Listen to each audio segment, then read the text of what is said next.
Welcome back to the Artificial DM. Today we've got a bunch of RPG horror stories.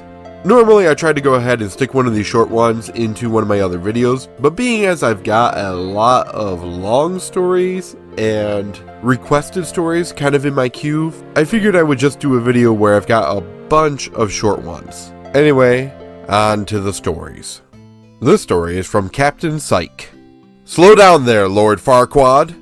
Before I get into this, I love my party. They're great players, and we're all open to letting anyone take the wheel and run a session. Our campaign is more of a series of loosely connected events, so anything is fair game to make a story out of.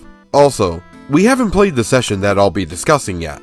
I'm currently working to avoid a much worse horror story by adjusting a player's plans for a game. I just wanted to share my fear and frustration. So, I'm the usual DM for our games, but I've been pushing my friends to write some things for us to play, because my idea well isn't infinite, and we all get writer's block occasionally. I of course don't want to leave the party hanging when I'm out of ideas though, so here's where the horror story begins. One of my players sends a text to the group chat that says along the lines of, "Hey, whenever we're ready, my session is done." A few moments later, I get a private message from him about running some stats by me and asking if a sort of dreamscape adventure would be okay. I'm thinking, okay, yeah, this is cool. Kinda Alice in Wonderland vibes here. I like it. He also asked if giving our druid a dragon form just for this session would be okay. Given that it was a dream adventure, I told him that would be alright, but we would have to tone down the stats a lot or go with a pseudo-dragon. Apparently, he had already come up with one that had an AC of 5. That got shot down, because even a relatively clumsy humanoid that isn't wearing armor in D&D has an AC of at least 8, and we're talking about a dragon. Then comes another message on the group chat. It's a gif of Lord Farquaad saying, "Some of you may die, but that's a sacrifice I'm willing to make." Red flag shoots up. Suddenly, it clicks that this dreamscape is an excuse to use enemies that even level 20 characters decked out with loads of magic items would struggle to beat. I was originally expecting, when the idea was pitched, that there would be a sort of Jabberwocky type enemy that would be reasonably difficult. But when you're looking through stat blocks where Tiamat and a Tarask have just over 600 hit points, and someone tells you that the 2-stage boss they're giving a level 7 party has a total of over 10,000 hit points, you should be concerned. I have everything planned out. It's gonna be fun. Yeah, because killing over half the party in the first 10 minutes and having them watch the 3 tankiest characters get wrecked an hour later is fun. The boss stats have since been modified, but I'm still concerned that this might be the last straw for this player. He plays a chaotic evil alignment like a Murderhobo, and thinks that I can equate everything in Dark Souls to some mechanic in D&D. We've had multiple conversations about murdering NPCs for no reason, and he replied once that he was going to have his character kill our warlock if he got arrested and the party didn't want to bail or break him out. TLDR, I let my players run one-shots with our usual characters. Our resident Murderhobo gives me a vague Alice in Wonderland type adventure with a 2-stage boss that has over 10,000 HP, and wants our druid to be a dragon with an AC of 5. I'm trying to fix it before we play, and he kills everyone. When making homebrew, you've got to reflect on what's already established and try to balance what you're making with everything else. That's just one of the problems here. The main problem is the Murderhobo, who I guess you could technically say would be a Slayer Dungeon Master. One who doesn't mind throwing heavy combat at everybody, and if it results in a TPK, well, it results in a TPK. I do hope that the DM is able to patch things up a little bit before they play, because it sounds like it could be a really fun adventure. This post is from Hagstick4014. Why won't you heal me? Alright, so back in my first campaign, a guy who we'll call Brandon was playing a Warforged Artificer, and my friend Zach was playing a Moon Elf Druid. We were in a combat with a couple of angels indoors, and Brandon made the intelligent idea of running away from the rest of us because he lost a bit of his health. He then proceeded to scream at my friend Zach to heal him over and over, despite all of us saying, "Dude, you ran outside where we can't even see you. How the hell are we meant to help you when we're still fighting like 4 angels?" Despite the logic we tried to use, he was pissed after the combat and got really mad at us for it, despite it literally being his fault. After the game, he proceeded to rage quit from the entire game, and we have never played with him since. Moral of the story? If you don't want to die during a combat, don't run away from your party who can and will defend you or heal you just so you can use your stupid hand crossbow, which you're obsessed with using despite being an artificer. I feel like in this story, OP basically says it. As a party, you're supposed to work together and remain together. You can't leave the party and then expect them to heal you when, as a party, they're all trying to defeat the enemy. This story is from May Terrace. So I've decided to kick a player for the first time. This just happened this evening and I had to write it here. I'm running a spin-off of my main campaign during the quarantine as one of the players of the main campaign didn't want to play online. We are a group of 5, 2 players from the main campaign, 2 new players, and the GM, me. One of the new players, let's call him the Brawler, is a friend of one of the old ones. I've known this guy, the Brawler, for a year or so. He insisted so much to play with us, so I decided to include him in the spin-off. Today, we had our 3rd session. He was a bit absent. It turns out he was smoking weed. He usually does. I don't care. None of my business, lol. But he was smoking much more than he used to. He was so absent that we had to call his attention, calling on him multiple times, 10 to 15 times for combat or normal roleplaying. It worked at the beginning, but after the combat, they had some long, heavy roleplaying about a plan they had, and when they asked him for his opinion, he just didn't answer. Called twice to his phone, nothing. Had to finish the session there. Turns out he was so high, he fell asleep in the middle of the game. Players complained to me, and honestly, I think this is reason enough to kick him. Not the first time that something like this happened with him. Absent while playing video games, forgets to come when people go to hang out, and I think this could happen again. I don't want to see myself in one of these endless cycles of negativity. Plus, I feel this as heavy disrespect. What would you guys do?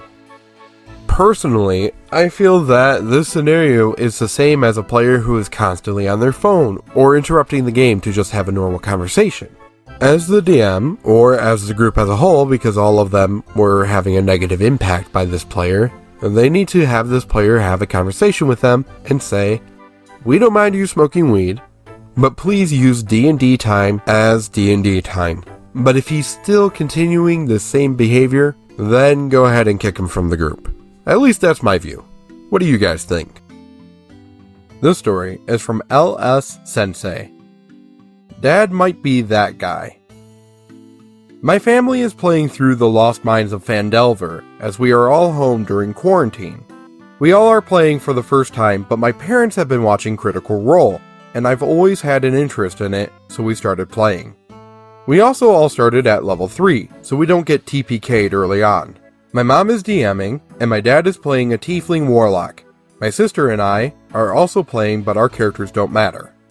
The first session went pretty well, and we only got as far as the cart attack, as we were getting used to the combat system and letting my mom get used to DMing. We had good roleplay, and just enjoyed playing with each other. The second session, we get to the mouth of the Goblin's Cave, and meet the helpful goblin who doesn't want to die. He helps us get through the cave, his name being Simpson. Mom just got the first name that came to her head, and it was Simpson. We had to stop after passing wolves, as my sister had schoolwork she needed to get done still. This third session is when it started to go downhill a bit. When the goblins triggered the water trap that sends you to the mouth of the cave, I was the only one who made the save. Sis, Dad, and Simpson were all sent to the mouth of the cave.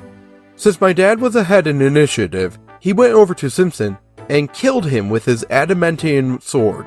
This was added to his inventory after the second session as he fleshed out his backstory, with his reasoning killing the goblin being something super edgy, talking about betrayal and burning a man once, and he burns for the rest of his life. When this happened, my sister just kinda stopped really paying attention at all, and didn't care about what really happened next. I don't know if it was because my dad killed Simpson, or she was just in a funk where she didn't really want to be around people, which is completely understandable for me. Then, when we were in Stilgar's cave with all the other goblins, and Ymik threatened to push Stilgar off if we moved, my dad rushed before he could even give the deal, and had Stilgar get shoved off the cliff. Then, during the fight, my dad used the effects of a ring of shooting stars, which, if you don't know what it does, are below. You can expend 1 to 3 charges as an action.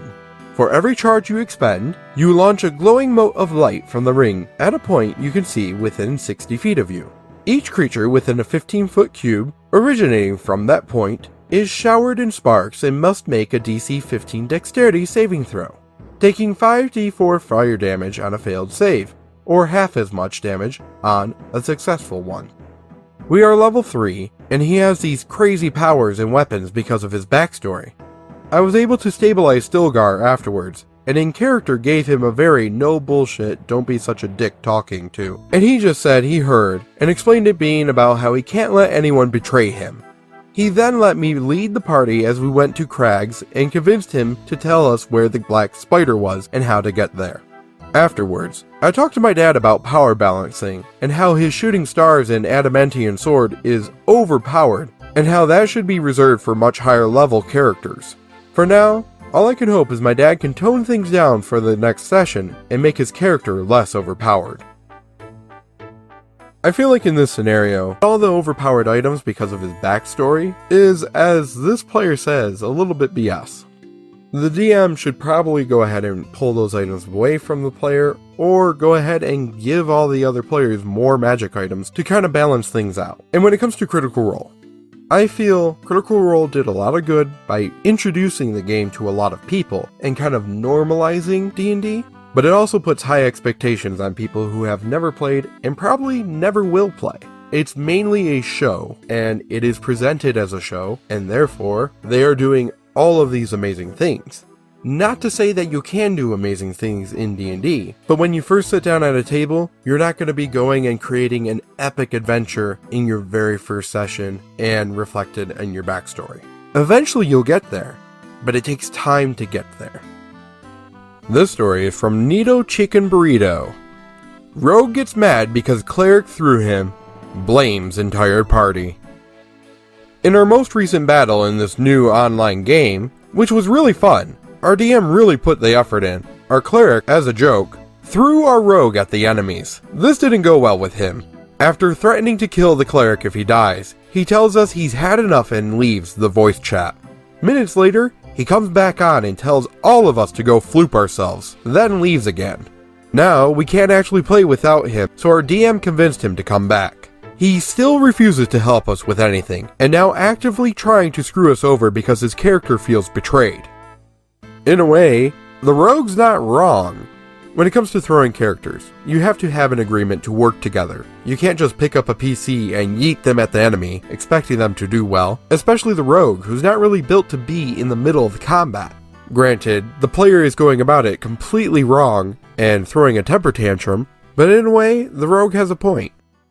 So, what did you all think of these stories?